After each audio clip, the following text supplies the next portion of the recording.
बहनी देखी बोलैया दिल हम टेंगे टेंगे टेंगे टेंगे टेंगे टेंगे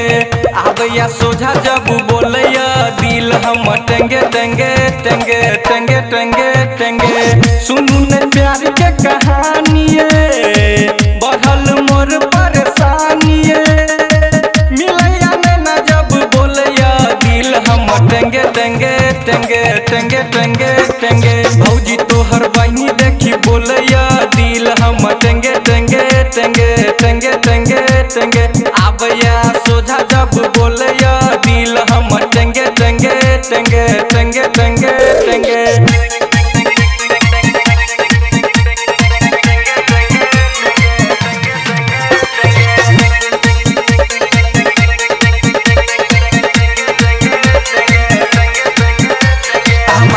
नहीं मानू हम भगेलों दीवाना भेलो प्यार में हम पागल निक लागे नैया खाना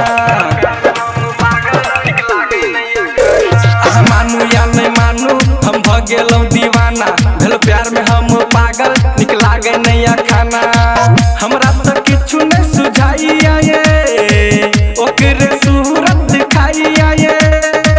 कहिया गुलाब हम हाथ ओकरा देंगे देंगे देंगे देंगे टेंगे टेंगे टेंगे टेंगे भौजी तोहर बहनी देखी बोलैया दिल हम टेंगे टेंगे टेंगे टेंगे टेंगे टेंगे आबैया सोझा जब बोलैया दिल हम टेंगे टेंगे टेंगे टेंगे टेंगे टेंगे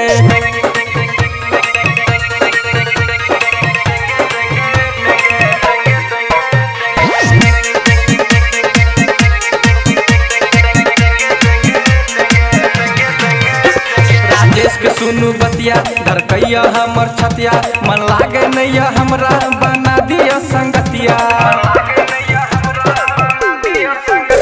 सरोज के सुनू बतिया धड़कैया हमर छतिया मन लागे नैया हमरा बना दिया संगतिया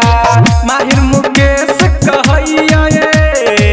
प्यार खूब करैया प्यार में दिल हमर करे लागल हेंगे हेंगे टेंगे टेंगे टेंगे टेंगे टेंगे टेंगे भौजी तोहर बहनी देखी बोलैया दिल हम टेंगे टेंगे टेंगे टेंगे टेंगे टेंगे आबैया सोझा जब बोलैया दिल हम टेंगे टेंगे टेंगे टेंगे टेंगे टेंगे रिकॉर्डिंग बाय जय श्री रिकॉर्डिंग स्टूडियो दरभंगा।